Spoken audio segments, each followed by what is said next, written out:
Cais, barusan kan saya lihat kemarin hari ini Abu Bakar Ba'asyir kan ikut upacara ya, tapi ada yang memberikan prediksi bisa jadi dia akan mencari masa untuk warganya untuk tahun 2024. Syukur-syukur dia memang sudah insaf kembali ke NKRI kan gitu.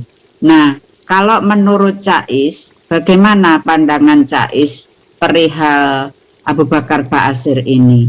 Saya terus terang begitu memperhatikan.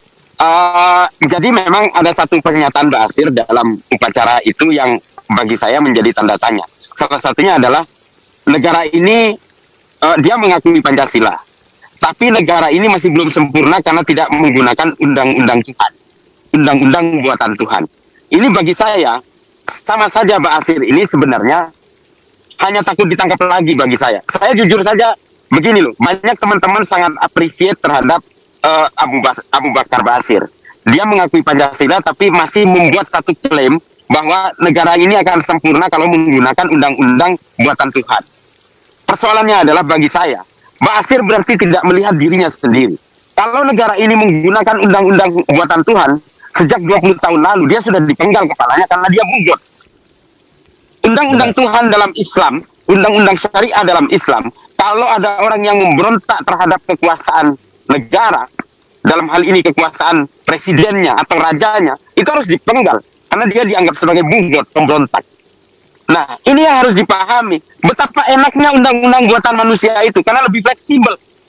Kalau undang-undang buatan Tuhan, ini pertanyaannya, hakimnya juga manusia, jangan salah. Jaksanya juga manusia. Yang memutuskan juga manusia kok. Pada akhirnya apa? Tetap saja mengarah kepada interpretasi dan subjektivitas. Percayalah, kalau termasuk Saudi hari ini. Saudi juga memenggal puluhan ulama. Dia merasa menggunakan hukum undang-undang buatan Tuhan. Dia memenggal ulama. Atas dasar apa?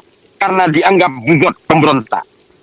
Kalau negara seperti Indonesia hari ini, betapa baiknya demokrasi memberikan ruang kepada orang untuk bertobat seperti Ba'asyir. Kalau saya melihatnya sesederhana itu. Artinya begini loh. Undang-undang buatan Tuhan atau undang-undang buatan manusia, persoalannya adalah bukan pada undang-undang. Kalau masih banyak orang yang kelaparan, undang-undang buatan Tuhan yang sangat sadistik itu, nyolong dipotong tangannya, berzina dipotong kakinya atau dirajam sekalipun, ini tidak akan bisa diberlakukan kalau negara itu tingkat moralnya masih rendah, tingkat kelaparannya masih tinggi.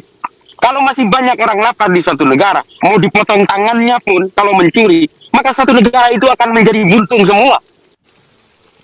Ini yang harus kita pahami, bahwa tetap undang-undang buatan Tuhan atau buatan manusia sekalipun itu tetap mengacu kepada manusianya, kepada moral manusianya, kepada mental manusianya. Kalau dia mau jerahlah, nggak usah berbuat kejahatan lagi. Apapun undang-undangnya. Seperti Abu Bakar Ba'asyir seharusnya sadar tentang ini, bahwa kalau memang dia masih mau memaksakan undang Tuhan untuk berlaku di negara ini, seharusnya dia sudah tidak bisa dibiarkan, misalnya karena dianggap sebagai pemberontak.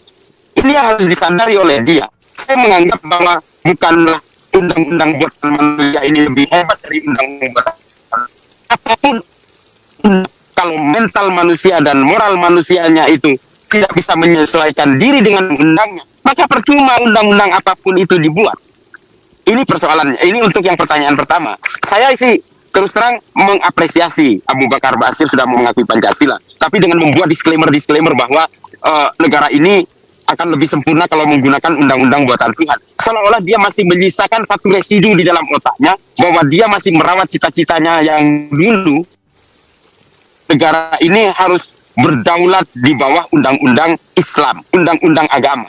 Seolah-olah masih menyisakan ruang itu di dalam kepalanya. Artinya apa? Kalau ini diadopsi oleh orang-orang yang keliru, maka masih akan menciptakan bugot-bugot berikutnya. Ini yang amat saya sayangkan ya. Mudah-mudahan Abu Bakar Ba'asyir akan lebih mengalami kesadaran kognitif selanjutnya, karena bagaimanapun beliau sudah sepuh, sudah ya umur tidak ada yang tahu, tapi menurut saya dia sudah mengalami sakit dan sebagainya. Mudah-mudahan kesadarannya akan terus berkembang dan kesadaran kognitifnya tentang kebangsaan dan sebagainya akan juga semakin meninggi.